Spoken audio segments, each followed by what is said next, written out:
We thank all the coaches for letting us eavesdrop on yesterday's practices. Well, the nation's economic downturn has hit Detroit harder than most areas, but there are always a few rays of hope peeking through, and often they reflect an individual's desire to make a difference. One such man is Willie Johnson, who for almost 3 decades has turned his concern for the safety of his children and his passion for hoops into a vital community asset.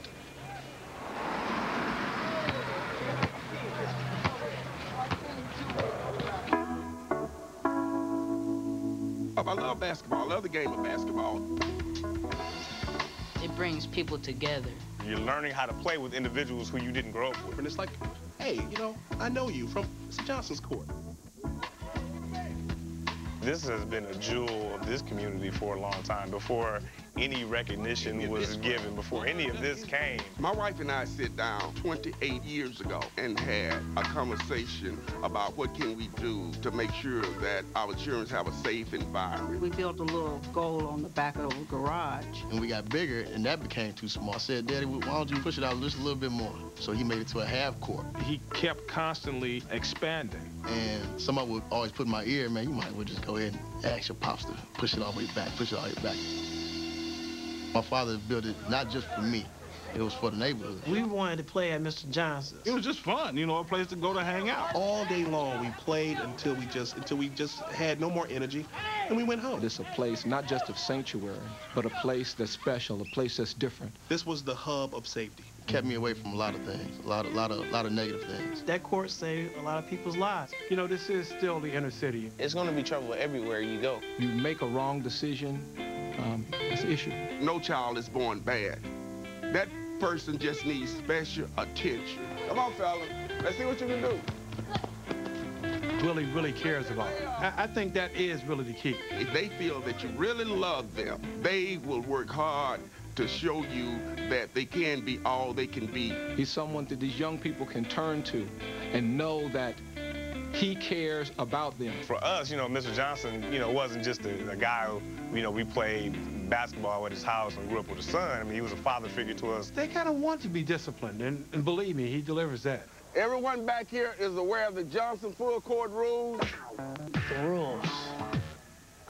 I will not put my hand on your child, but if he disrespect my rules and my home and my family, I will send him home. Mr. J, you gotta understand, Mr. J is kind of loud. He'll let anybody in the backyard as long as they don't go against the rules. The rules. No cursing. No fighting. No hanging on the rim. Smoking, not allowed that either. And pants must be up.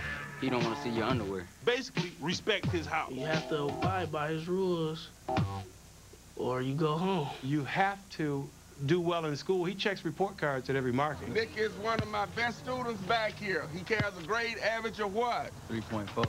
Okay, you're a student first, athlete second. Kids have to maintain a certain grade point average. We don't think that a 2.0 is acceptable, because 2.0 is just average. We try to strive for being better than average. If they are making D's, they should be at home studying, not playing basketball.